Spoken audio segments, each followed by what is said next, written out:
오늘 이 시간에 우리가 함께 나눈 갈라디아서 3장 1절부터 9절 말씀을 본문으로요, 믿음으로 아브라함의 후손이 되다라는 제목으로 은혜 나누는 시간 되기 소망합니다.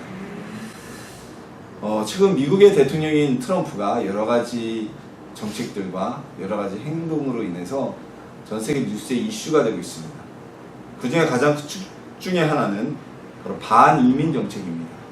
지금 미국 내 이민을 제한하고 특정 몇몇 이슬람 국가의 여권을 소지한 자들은 미국 내 입국 자체를 제한하겠다는 정책입니다. 이 정책 때문에 미국뿐만이 아니라 전 세계적인 이슈가 생겨버리게 되었어요. 더 이상 미국이, 어떻게 보면 미국이라는 나라는 이민을 통해서 인구를 유지를 하고 산업 생산력을 유지하던 국가였는데 더 이상의 이민을 받아들이지 않겠다라는 선언으로 보였기 때문입니다. 미국 시민권이라는 것은요, 개발도상국 또는 후진국 국민들에게 있어서는 거의 아메리칸 드림이라고 불릴 정도로 값지게 여겨지는 시민권이에요. 심지어는 우리나라가 아시아에선 그래도 잘 사는 나라에 속함에도 불구하고 아직까지도 우리나라 국민 중에 미국 시민권을 얻기 위해서 노력하는 분들이 있을 정도로 상당히 가치가 여겨지는 어떤 국적입니다. 자, 이런 미국 시민권을 얻기 위해서 가장 손쉬운 방법 중에 하나가 있는데요. 그것은 무엇이냐면 바로 미국에서 태어나는 겁니다.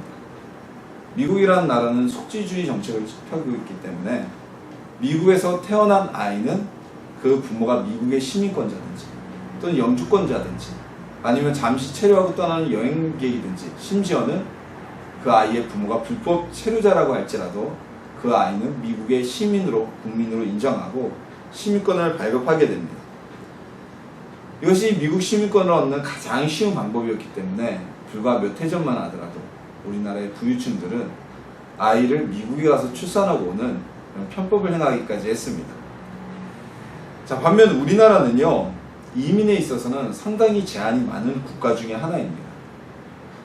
예를 들어서 미국에서는 미국에서 태어난 아이들에 대해서 다 국적을 주지만 우리나라는 외국인 노동자들이라거나 혹은 불법 체류자들의 부부가 결혼을 하고 한국에서 아이를 출산했다고 해도 그 아이에게 국적이 주어지지 않습니다.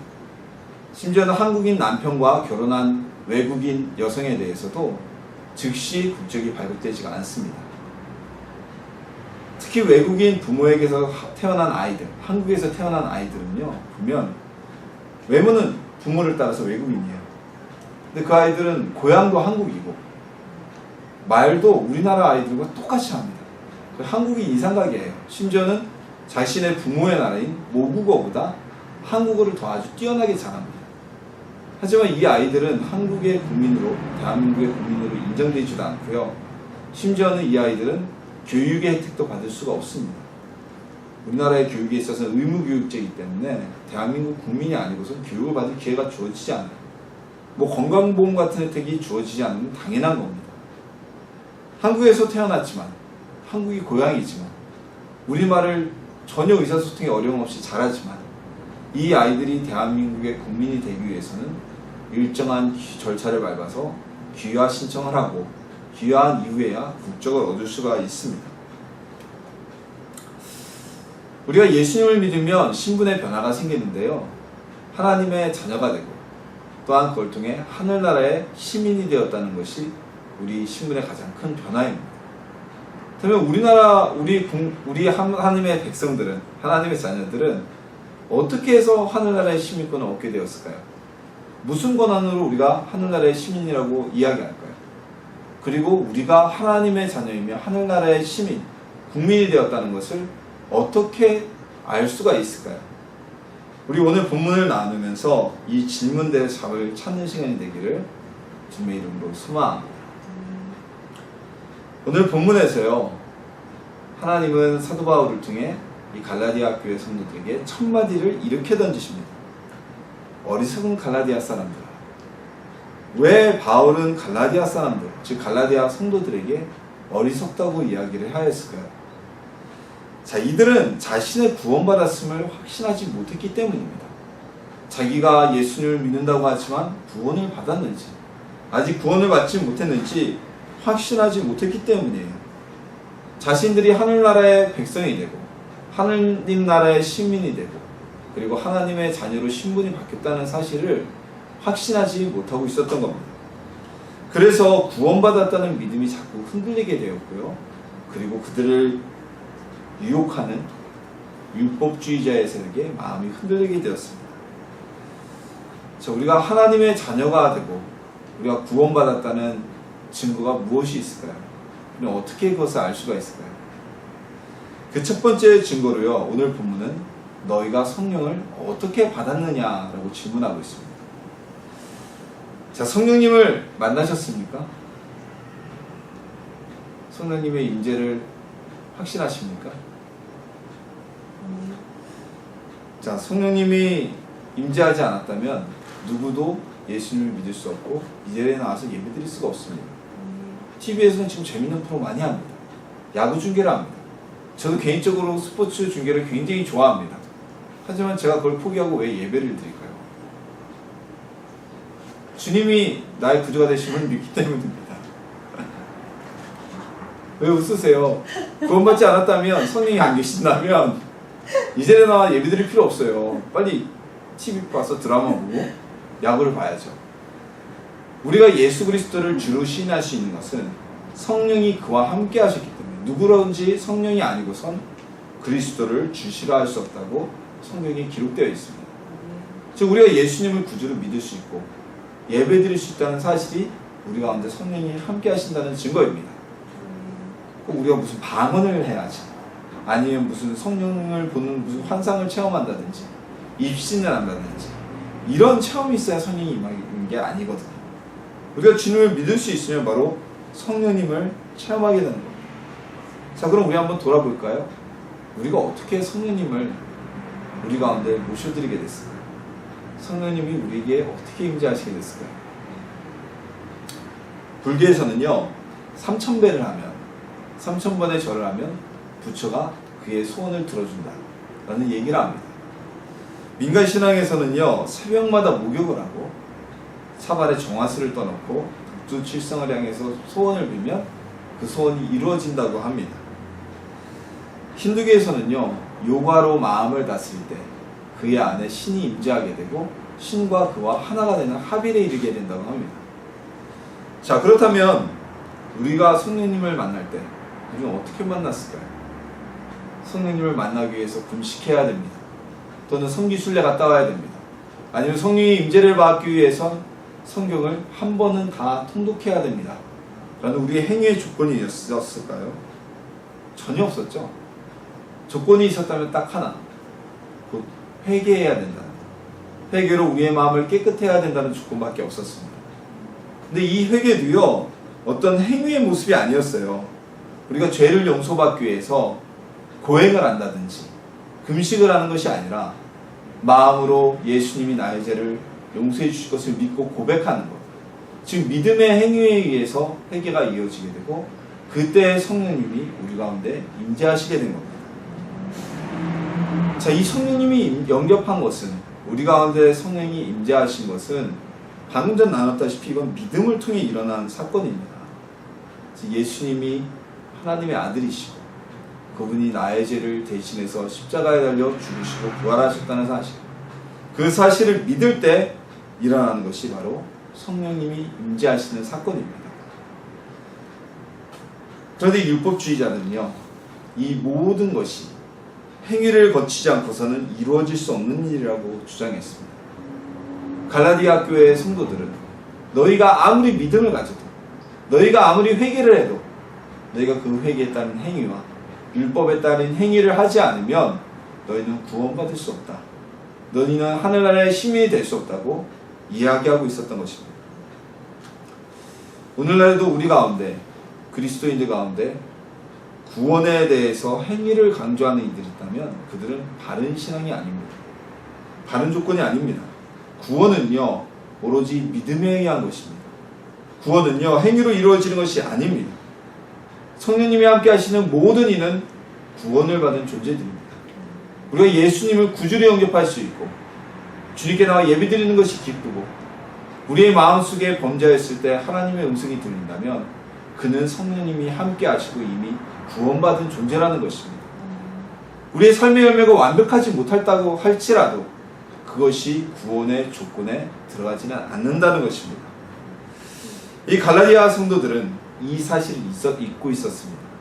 성령님이 그들과 함께 하신다는 것, 성령님이 어떻게 그들에게 임재하셨다는 것을 잊어버리고 있었습니다. 그래서 율법주의자들에게 휘둘리고 있었고, 오늘 본문에서 사도 바울은 그들을 향하여 어리석은 자들아라고 탄식하고 있었던 것입니다. 이어서 오늘 본문은요, 우리에게 나타나는 성령의 능력이 무엇으로 나타나는지를 질문하고 있습니다. 자, 성령님은 능력의 하나님이시죠. 우리가 믿는 믿음으로 우리는 하나님의 능력을 보고 우리 주변에서 또는 내 삶 가운데서 이루어지는 많은 기적들을 보게 됩니다. 때로는 죽을 병에 들린 사람이 어떠한 의학적 도움도 받지 않고 병이 낫는 기적, 그리고 우리가 하나님께 드린 기도가 응답되어지는 기적, 그리고 기도가 아니면 이루어질 수 없는 일들이 이루어지는 것, 또는 꿈과 환상을 통해서 어떤 신비한 것을 보는 것, 이 모든 것이 하나님의 기적입니다. 근데 이런 일들이 어떻게 나게 될까요? 병이 낫는 기적, 기도가 응답되는 기적, 기도 중에 환상과 체험들이 나타나며 심지어 사람이 변하는 기적, 이것이 어떻게 나타나는 것일까요? 우리가 주변에서 보는 하나님의 역사, 성령의 역사 중에 가장 많이 나타나고, 그런데 우리가 가장 많이 망각하고 있는 하나님의 역사가 있습니다. 바로 그것은 사람이 변하는 것이죠. 사람이 쉽게 변하나요? 그래, 안 변하죠. 우리 속담에 이런 속담이 있어요. 사람이 갑자기 변하면 죽는다. 그만큼 사람은 변하지 않는 존재라는 겁니다. 자, 근데 우리 주변에 보면요, 예수님을 믿고서 죽을 병에서 나음을 받거나, 아니면 가난한 사람이 부자가 되거나, 그것도 아니면 막 환상과 병 고치는 능력을 받거나, 이런 분들보다는 사실 사람이 변하게 된 분들을 많이 볼 수가 있죠. 정말 예전에는 자기만 알던 사람이 이웃과 가족을 생각하게 되고, 돈이라면 10원 한 장도 아까워했던 구두쇠들이 예수님을 믿고 변해서 가난한 이들을 위해서, 하나님을 위해서 물질적인 헌신을 아낌없이 하는 것을 볼 수 있게 되고요. 그리고 성품이 괴팍했던 사람이 정말 다른 사람이 되었다고 얘기할 정도로 성품이 온유해지고, 또는 알코올 중독자가 술이 없으면 살 수 없었던 사람이 술을 딱 끊고 술이라면 굉장히 싫어하는 사람으로 변하는, 이러한 기적들이 우리 주변에서 참 많이 일어납니다. 꼭 뭐 죽을 병이 들렸다 건진받은 사람 있지만 많지는 않죠. 이 사람이 변하는 역사가 어떻게 일어나는 것일까요? 이들은요, 행위를 통해 변하지 않습니다. 오늘 본문은 우리에게 그렇게 묻습니다. 너희 가운데 일어나는 기적들이, 너희 가운데 일어나는 사람의 변하는 역사가, 너희 가운데 일어나는 죽을 자가 살아나는 병고침의 역사가 행위로 인해 일어났느냐? 라고 질문하고 있습니다. 자, 사람이 아무리 행위의 노력을 한다고 해도요, 그 행위는 기적을 일으키지 못합니다. 어떠한 행위의 노력을 해도 죽을 병에 걸린 사람이 병고침을 받을 수는 없습니다. 어떤 행위의 노력을 한다고 해도 괴팍한 성품을 가진 사람이 온유해질 수는 없습니다. 어떤 행위의 노력을 한다고 해도 우리가 방언을 말하거나 환상을 보는 하나님의 능력을 체험할 수는 없습니다. 정말 제가 어렸을 때 그런 분들이 계셨어요. 방언 한 번 받고 싶어서요. 정말 방언을 받는데 자기는 방언을 못 받는 거예요. 그러니까 방언 한 번 받고 싶어서 이분이 막 금식도 하고 막 밤새 기도를 해도 방언이 안 나오는 거예요. 왜요? 방언은 행위로 이루어지는 것이 아니기 때문입니다. 하나님의 능력도 마찬가지입니다. 우리가 병을 고치고 환상을 보고 기적이라는 건 역시 믿음에서 이루어지는 역사지 행위로 일어나는 것이 아닙니다. 그러므로 우리의 구원은요, 하나님의 말씀을 듣고 믿음으로 이루어지는 것입니다. 성령의 역사와 같이 우리는 듣고 믿음으로 인해 구원의 자리에 옮겨지게 된 것이죠. 우리가 행위를 통해 성령의 역사를 체험할 수 없듯이 우리는 믿음으로 하나님의 구원의 자리, 그 은총의 자리에 들어가게 된 것입니다. 때문에 우리의 행위를 생각하기보다는 우리는 먼저 예수님을 믿는 믿음이 있어야만 합니다. 내가 먼저 거룩해지고 의로워진 다음에 믿음이 우리에게 오는 것이 아니라 우리가 믿음을 받고 난 이후에 예수님을 믿은 이후에 그 뒤에 우리의 삶이 거룩해지고 온전해지며 성령 충만의 체험을 받게 되는 것입니다. 자, 우리가 아는 것이요, 우리가 느끼는 것이 우리를 구원에 이르게 하지 못합니다. 성경을 100번을 읽어서 성경의 내용을 다 안다고 해도, 몇 장 몇 절에 무슨 구절이 있는지 암송한다고 해도 그 마음에 믿음이 없다면 그는 구원받을 수가 없습니다. 아무리 의로워진 삶을 살고 금식을 수없이 하고 많은 사람들에게 존경받는 인물이 된다고 할지라도 그 안에 예수 그리스도를 믿는 그 믿음이 없다면 구원은 이르지 못하게 되는 것입니다. 바로 우리를 구원에 이르게 하는 것, 그것은 바로 믿음입니다. 하나님의 아들이신 예수 그리스도를 나의 구주로 믿고 내 죄가 그 앞에 고백되어질 때 용서받는다는 믿음, 어떠한 죄라도 하나님이 나를 용서해 주신다는 그 믿음, 그 믿음이 있을 때 우리는 하늘나라의 구원에 참여하게 될 것입니다. 오늘 본문의 제목이 믿음으로 아브라함의 후손이 되다라고 되어 있습니다. 오늘 본문에서 나온 한 구절 중에 하나입니다. 자, 아브라함의 후손이라는 것은요, 이스라엘 민족, 즉 오늘날의 유대인들을 의미합니다. 자, 이스라엘 민족은요, 자신들이 아브라함의 후손이라는 것을 매우 자랑스러워합니다. 과거에도 그랬고요, 오늘날에도 그렇습니다. 근데 이 아브라함의 후손이라는 것은요, 어떤 의미냐면 바로 하나님의 선택받은 민족이라는 의미, 한 걸음 더 나가면 하나님께 구원받은 백성이라는 의미를 가지고 있습니다. 오늘날에는 이슬람교를 믿는 많은 아랍 민족들도 자신들이 아브라함의 후손이라고 이야기를 합니다. 하지만 유대인들은 가볍게 그 말을 무시해버려요. 왜? 너희가 아브라함의 후손일지 몰라도 하나님이 구원의 특정한 물신 이삭과 야곱으로 이어지는 구원에 계보에 들지 못한 자라는 마음이 있기 때문에 아랍 사람들이 아무리 우리도 아브라함의 후손이라고 얘기해도 가볍게 무시해버립니다. 자, 하나님께서는요, 우리가 알다시피 아브라함을 선택하셨습니다. 그리고 아브라함은 하나님을 믿음으로 인해서 믿음의 조상이 되었습니다. 아브라함과 이삭과 야곱으로 이어지고 12지파로 이어지는 선택되고 구원받은 하나님 백성들의 조상이 되었습니다. 그래서 유대인들은 혈통적인 아브라함의 후손으로서 상당한 자부심을 가지고 자신들만이 선택된 하나님의 백성, 자신들만이 구원받는 민족이라고 오늘날까지도 자부심을 갖고 있습니다. 하지만 하나님께서는요, 본문을 통해서 더 이상 혈통적인 후손만이 아니라 예수 그리스도를 믿음으로 인해서 우리 역시 아브라함의 믿음의 후손이 되었다고 선언하고 계시는 것입니다. 아브라함의 후손은 바로 구원받은 백성입니다. 구원받은 자들입니다. 근데 우리는 사실상 아브라함과 피 한 방울도 섞이지 않았죠. 민족이 다릅니다. 그리고 우리의 조상 가운데 아브라함의 후손이 들어와 있을 가능성은 거의 제로에 가까웠습니다. 그러나 사도 바울은 오늘 본문을 통해서 우리는 예수님을 믿음으로 인해서 이방인들에게 아브라함에게 주신 하나님의 은혜가 임하여졌다고 선언합니다. 우리는 믿음으로 하나님의 자녀가 되었습니다. 믿음으로 그 구원의 계곡에 들어가게 되었습니다.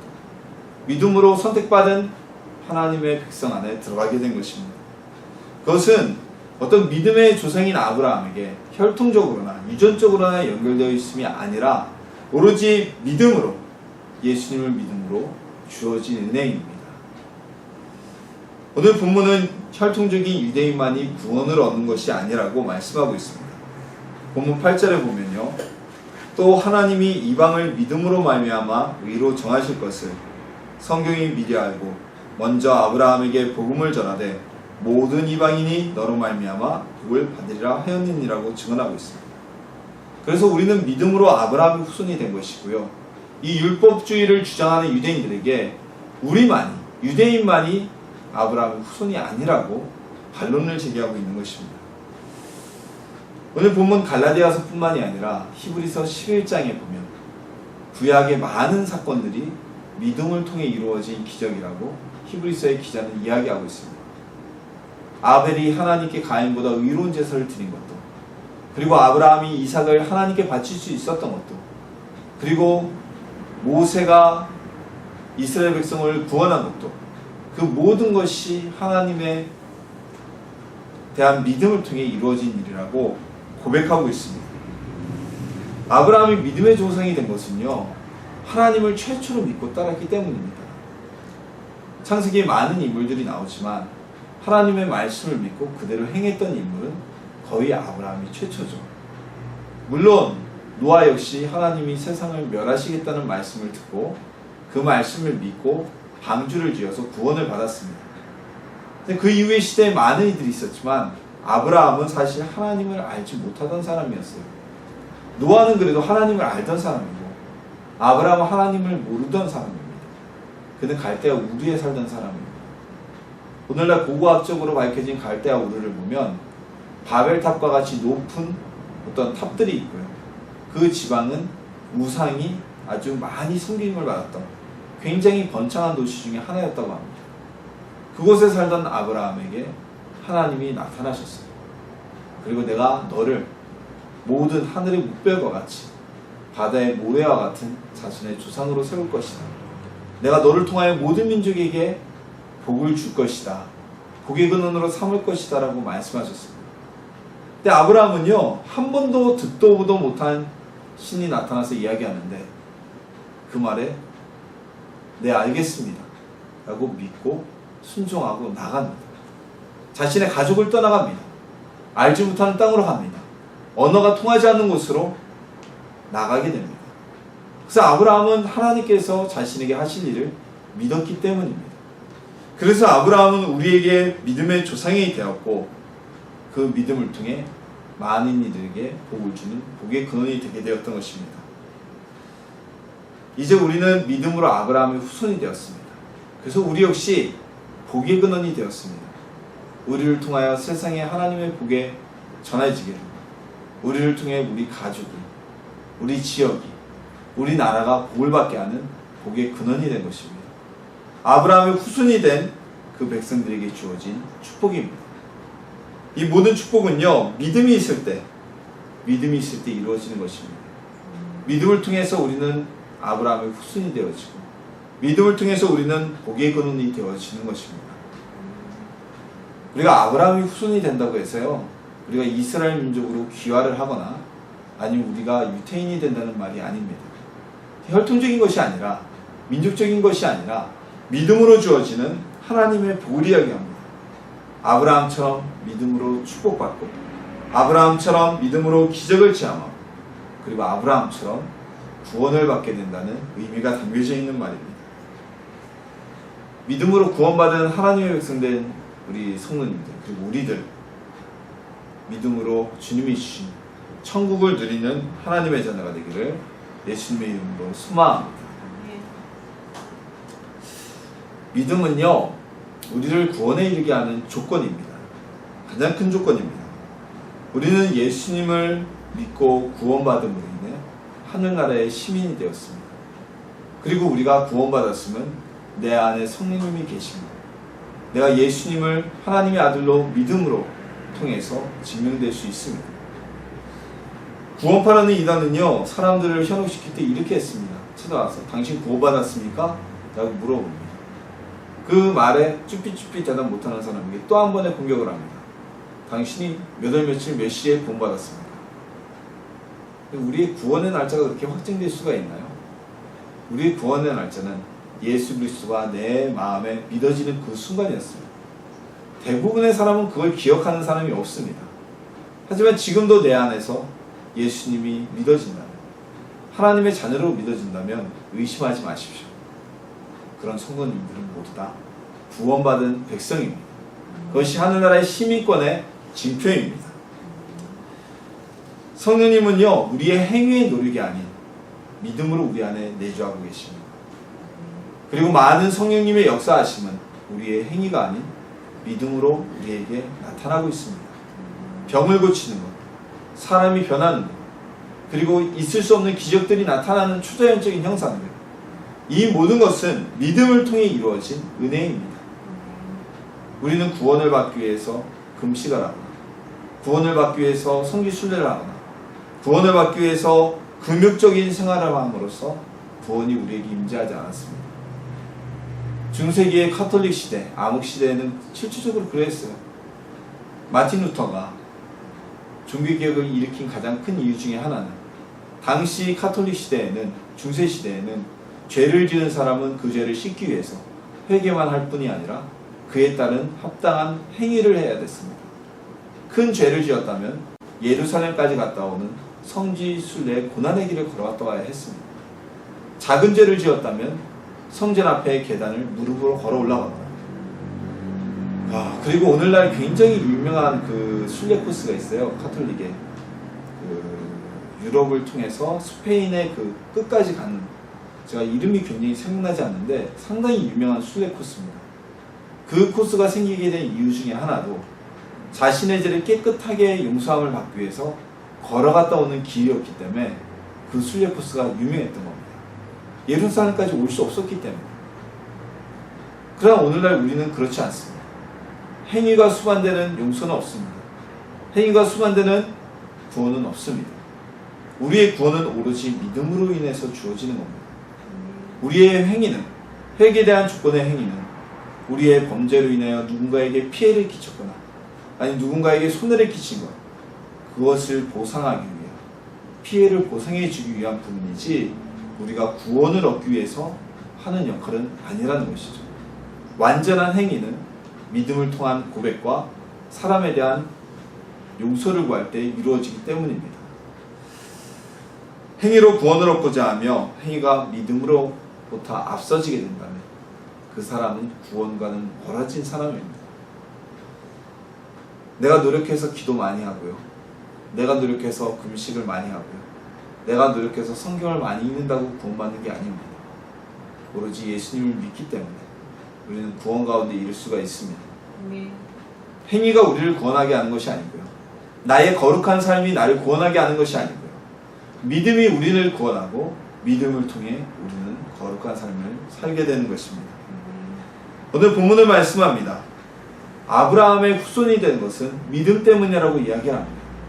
우리가 구원을 얻게 되는 것, 성령님이 우리 안에 내주하시며 역사하시는 것은 행위가 아닌 믿음 때문이라고 말씀하고 있습니다.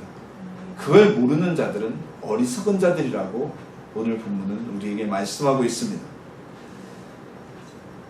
믿음으로 기도하고 믿음으로 살아서 거룩해지고, 그리고 우리에게 주어진 하나님의 나라, 그 나라에 들어가는 시민권, 하나님의 자녀된 우리의 축복을 잊지 않고 늘 붙잡고 나가는 하나님의 백성이 되기를 주님의 이름으로 축원합니다.